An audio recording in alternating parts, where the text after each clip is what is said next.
Hi guys, நம்ம ஒரு 5 நாளாக ஃபார்மில் இல்லை, கொஞ்சம் வெளியே போகிற வேலை இருந்ததால் கொஞ்சம் நம்ம வெளியே போயிட்டோம்.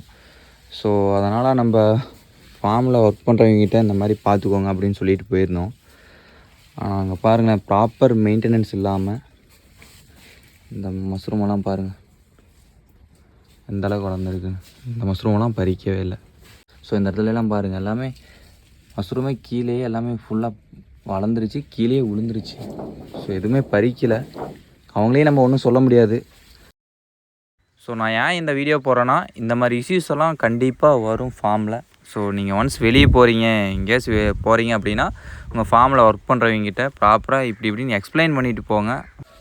ஸோ இது பார்த்திங்கன்னா நம்மளோட ஃபார்மோட கல்டிவேஷன் ஏரியா. இந்த ஏரியா ஃபுல்லாக நான் காமிக்கிறது எல்லாமே நம்ம ஃபார்மோட கல்டிவேஷன் ஏரியா. இந்த இங்கெல்லாம் பேக் போடணும். அப்படியே இந்த பக்கம் எடுத்துக்கிட்டிங்கன்னா இந்த பக்கம் ஃபுல் அண்ட் ஃபுல்லாக நம்மளோட ரூட்டிங் ஏரியா.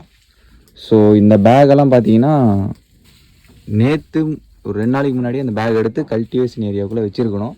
அப்படி வைக்கல. அது மட்டும் இல்லாமல் என்னென்னா, ப்ராப்பராக தண்ணி ஸ்ப்ரே பண்ணல, ஃபாகர் ப்ராப்பராக போடாமல் இந்த ரூட்டிங் ஏரியா சைடு ஃபுல்லாக டெம்பரேச்சர் இஷ்யூ ஆகி இங்கே பார்த்தா உங்களுக்கு தெரியும்னு நினைக்கிறேன். ஸோ இந்த இடத்துலலாம் பாருங்கள் இங்கி கேப் மஷ்ரூம் வந்துருச்சு. ஸோ இதெல்லாம் ஹீட் இஷ்யூ தான். அவங்க ஃபாகரும் ப்ராப்பராக போடல. அப்புறம் ஒன்று என்னென்னா, ரூட்டிங் ஏரியாவிலே மஷ்ரூம் வந்துருச்சு.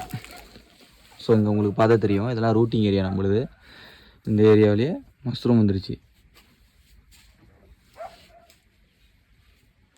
ஸோ நீங்கள் எங்கே வெளியே போனாலும் முடிஞ்ச அளவுக்கு ப்ராப்பராக எல்லாமே செட் பண்ணிவிட்டு எல்லாமே எக்ஸ்பிளைன் பண்ணிவிட்டு வெளியே போங்க.